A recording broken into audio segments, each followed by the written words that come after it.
to give them good basis for their further development in the world of ideas, in the real world in general. And it was so important in those years after the Second World War, because it was when the communists and the radical socialists were very, very strong.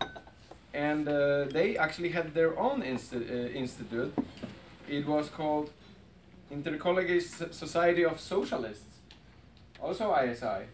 So Intercollegiate Society of Individuals was the kind of counter reaction for this, but great reaction. They still exist. You can ask Roy, he will tell you much more. They do amazing things. But I mentioned this because myself, I dedicated my professional life to education of young people towards ideas of freedom. And it was something that Frank Chodorov believed is crucial. It's what many of you believe is crucial. And people like Crystal, she also does it because she's teaching good economics, right? And Ernie in his radio station, and Tom, and I cannot mention everybody. So Frank Chodorov was one of these guys who dedicated his life to the cause of education. He believed in the cause of education. He didn't believe in many strategies. Today, the cause of liberty has a lot of different strategies to choose from. Political strategy, think tank strategy, lobbying, and educational one. But Chodorov was very skeptical about other methods. I mean, he was quite a purist. He would not make too many compromises, but he would definitely put his effort into education. So he was not just, criticizing everybody. You do it bad, you do it bad, you do it bad. He says, yeah, you do it bad, but I can propose what you should do to fix it.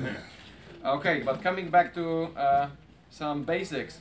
So Frank Chodorov was born as Fischel Chodorovsky in New York City. He actually lived almost all his life in New York City. Once he was kind of forced, but not really forced. It was a job to move to DC, and it was horrible experience for him. He felt like in the center of statism, and he felt really bad. And I think he came back quickly to New York City. He was born in 1887 as 11th child of Russian Jews.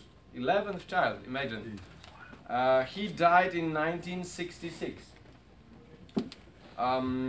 He was an educated man. He was alumni of Columbia University, and as I already mentioned, he was a self-made man. He was not one of these guys who finished good university and thinks now, oh, now I will get this career of professor and I don't care about what these small people do. He cared. He worked in many different companies.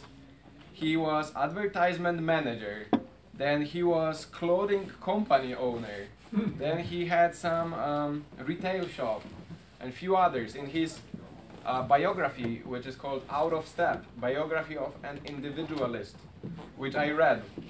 Not this time, I just refreshed my memory. I read it 3 years ago. He mentioned that he was changing jobs each time after he mastered himself in some job. Then he got a little bit bored, and he changed to different. But he never got bored with liberty. That's important. He was a director of Henry George School of Social Science from 1937 to the World War II times. And what is important, that was already the time when he was promoting these ideas very, very well. He was an educated man who also wrote a lot. He wrote the great pieces, and he, together with his students at the Henry George School, he published The Freeman. I'm sure you know The Freeman because until fall 2016, it was published by FEE, Foundation for Economic Education. But the history of The Freeman is larger than FEE only. Actually, Frank Chodorov continued the legacy of The Freeman after Albert J. Nock. Albert J. Nock published it in 20s. Then it was some period it was not published, and Chodorov took it, and then later Leonard Reed and FEE, right?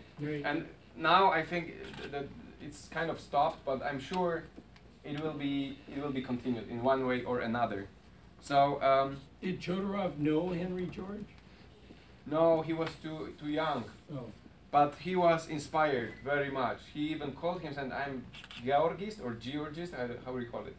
Yeah, I don't Georgist, know. yeah. Georgist. So they're basically classical liberals, good people. There's just some issue with the land ownership, right? Yeah, I don't want to go too deep into this.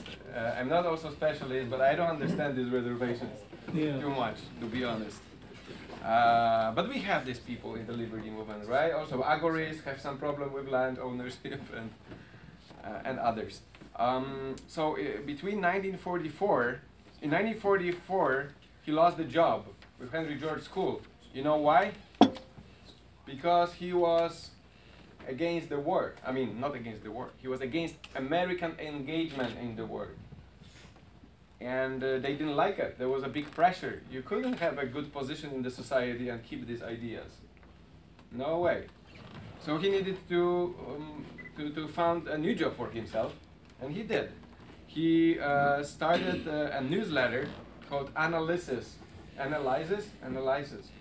And he was doing from A to Z everything there. I mean, he wrote entire analysis, all the articles. He printed it. He packed it into letters and he shipped it around the country. And Murray Rothbard, whose piece I gave you printed, you have it in front of you. This is the piece Frank Chodorov RIP, so written in 1966, shortly after Frank Chodorov died. But it's nice summary of Chodorov's activity in the eyes of Murray Newton Rothbard, who is a huge hero for libertarians. Not everybody loves him, but he's definitely a significant personality, and it's good to know what he wrote. Right. So he was actually very charmed and influenced by analysis. I'm sure it had to be great stuff. And what Frank Chodorov wrote himself about analysis, he said, analysis stands for free trade, free land and the unrestricted employment of capital and labor. Its economics stem from Adam Smith and Henry George. Analysis goes along with Albert J. Nock in asserting that the state is our enemy, that its administrators and beneficiaries are a professional criminal class, and interprets events accordingly. It is radical, not reformist. In short, analysis looks at the current scene through the eyeglass of historical liberalism, unashamedly accepting the doctrine of natural rights, proclaims the dignity of the individual, and denounces all form of statism as human slavery. Yeah, pretty good. The latest stage, right? Yeah. He was an anarchist? He was, it's a good question. I mean, I think spiritually he was anarchist, but he definitely he would discuss the strategy, and he would say, it's hard to have anarchy tomorrow. We should have some method how to get there. I'm sure he liked the idea of anarchy as the best point, but he would discuss how to get there, and he would discuss what we can do right here, right now.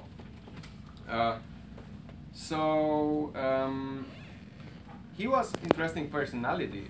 He published six books. He was a friend of different people, like William Buckley from one hand. You know William Buckley, right? He's today associated with the New Right, or even neoconservatism, right? He's the founder of National Review, but so mostly connected with conservatism. Buckley. William Buckley. Yeah. William Buckley Jr., right? Right. But nobody knows the senior. No. So, and his other friend was Murray Rothbard, for example. So he was a guy who had different friendships, and he did projects with these two guys, different projects, and I think it's very interesting because he did not melt his ideas because of that fact. Didn't Chodorov and Buckley start ISI? Yes, they did together. They did together, and Chodorov administrated it for I think 12 or 13 years. Yeah. So he had a big influence. So it was good to have this friendship with William Buckley Jr. I'm sure if he didn't influence William Buckley Jr. a lot, for sure a little bit he did, then at least he influenced the ISI. Right. And I'm sure it was easier to raise money, to have Buckley next to you, right? Sure. So not bad. He was an anti-state and anti-war during one of the worst years for classical liberalism and libertarianism. He was a staunch critic of government intervention of any type. Internal and external is important because it was not easy during these years to be especially against external interventionism. I mean, military adventurism, engagement into war, in First and Second World War, and then Cold War. It was extremely unpopular on the right and on the left, and on the center.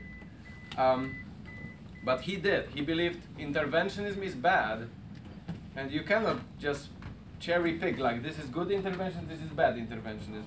It's bad, and we should reduce its presence in our lives as much as possible. And he was later associated with the movement called alt-right, movement that Murray Rothbard wrote about in one book. Forgot the name of that book, but it was interesting mixture of paleo-conservatists, paleo-libertarians, some loose journalists. H.L. Mencken was part of it. I'm not sure, I don't think they called themselves like that at that time. They were later called by others, because there was some network that linked them together. They were not having all the same ideas. They differed about culture, they a little bit differed about the scope of government intervention into economics, but they definitely agreed that America first, yeah? That America should look first after American businesses, American affairs, and not try to be the world policeman. Right. Like Trump. It's interesting topic for another meeting. Right. Yeah. So he wrote also much about the ratchet effect theory. Do you know what is ratchet effect theory? I'm sure Doctor knows, because Doctor will talk about Professor Hicks' book. And Professor Hicks is master of the ratchet effect theory. Maybe he actually found it. I don't know, but I guess he did. It's basically about this ever growing state, especially during and after the crisis. So when crisis occurs, they have this extra measurement, special taxes, special regulation. They say, guys, this is just for a moment. We need to tackle the crisis. We need to fight the crisis. The crisis is finished. We come back to the old regulation or the lack of regulation, but they barely do. Right. They keep in power most of these regulations. Right. After Second World War, though, it was much worse in the Great Britain than in the United States, for example. In the US, maybe partly through the gridlock, it's something that Steve Slavinsky speaks very well about. You actually eliminated a lot of bad regulation and taxes. In the UK, they did not. But I'm sure some of the stuff remained. So he wrote a lot about this. So he was intellectual son of 19th century individualists, Albert J. Nock, Henry Thoreau, Henry George. And as I already mentioned, he was also opponent of the Cold War neoconservatism. He was hardcore anti-communist and socialist. Because, you know, for these neocons, the first label they would give anybody who opposed them, they would say, you communist or you like socialist, and he said, me? You can't be more anti-socialist than me, right? He was worried. He was worried that this Cold War machine and all these measurements they wanted to put in place, these neoconservative guys, it will not kill socialism in the Soviet Union. It would basically implement socialism in the United States. Why?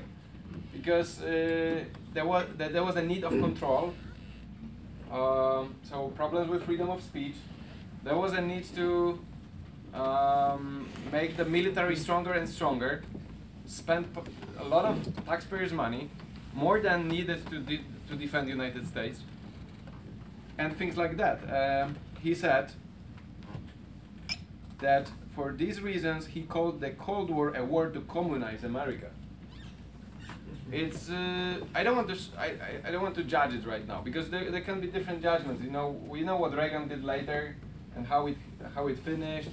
So it's not that super easy topic, but I understand his points. Do you know about the hook? Hook? Yeah.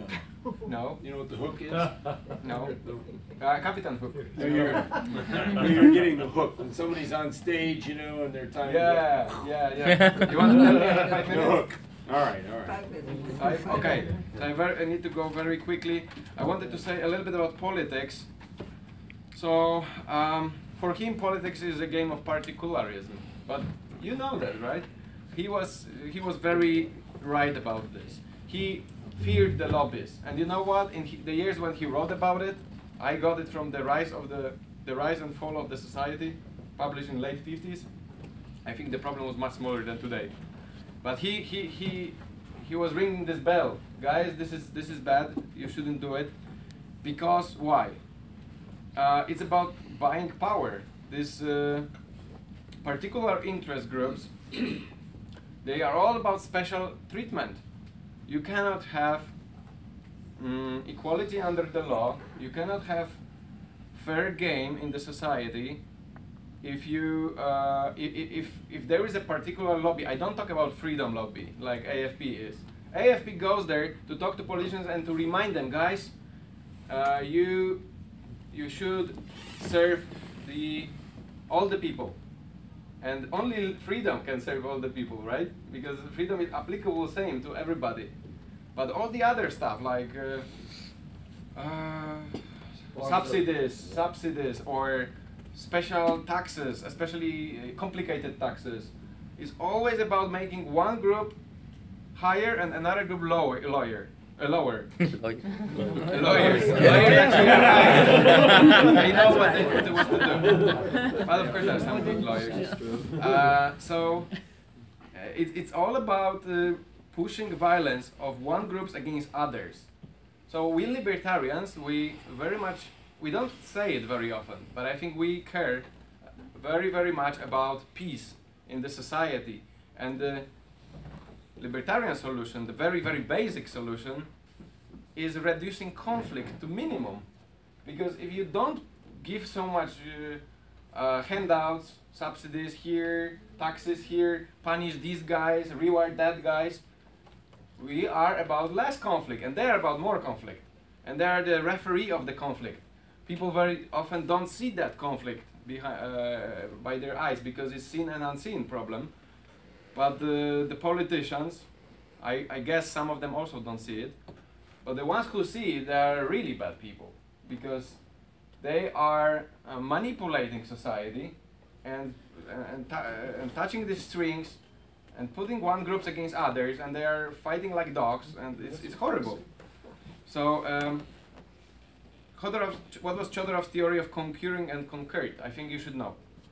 What was earlier? He doesn't really say earlier, how much earlier, but we can forgive him. He said, slave labor was primary for an economic exploitation. Societies employed people to protect other people from conquerors. That was purpose of taxation. After the tax collectors became one nation with the people, the relation mutated. What happened later? What happened now?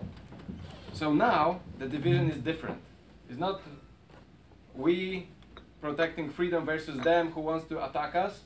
It's division between the ones who pay and the ones who live for that money, who pay taxes, who pay for all this administration, and the ones who live for the money. The later one is bureaucracy. The makers and the takers. Exactly. Yeah. So it's about bureaucracy, this horrible word, which vital interest is to increase size of government, always, because use it or lose it, right? It's also no more interested. In protection of liberty of the people. So such a state that is doing more than protecting you from the aggressors, it's an usurper, reaching over more and more areas. It's state within state. When we talk about economic aspects of politics, it's all about government's attitude towards private property. Basically, Chodorov argues that government cannot produce anything, and they do not possess anything even. Everything they claim they produce, you produced, and everything they claim they have, you have, and they just stole it from you. Right. And he very much stresses the element of violence there. This, you know, violence in the Gloves. people don't see that violence, right? Not everywhere is Syria and Assad. Sometimes there is very subtle violence. Violence, he said, violence is not part of the production process. It's neither capital nor land, and it's not justified in the process of goods distribution. Government intervention in economic sphere is de facto organized robbery. He said it in Out of Step. Okay, very end. I want to say what he proposed, because I said what he doesn't like. I want to say a little bit what he likes and what he wants. Is that another 5 minutes? 3. Let's deal. Make it 2. So he sees the government as a problem and this overreaching welfare state as, you know, legal plunder basically. But what can we do? We can lament, we can write about, but we can do something else. He proposed in contrary something what he calls the social order.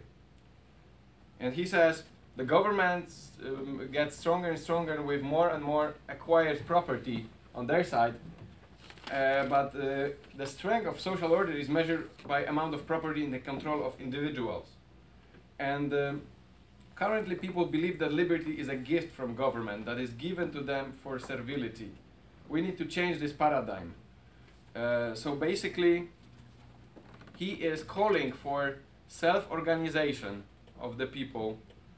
He was against voting, like Ernie, from 2 reasons. Reason number 1, more practical. He says an individual cannot change anything, even if he has good ideas and good motives.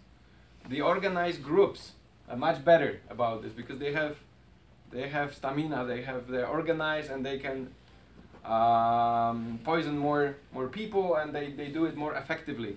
But he also said it's the moral aspect as well. It's the moral aspect. He doesn't like the idea of doing deals with the evil, basically. Here. And Go around the room. yes. You can throw some of this in if somebody asks you a question. Last two sentences. So, Bet your back. so he's calling for a revival of the ideas of town hall meetings. You Americans know what it is.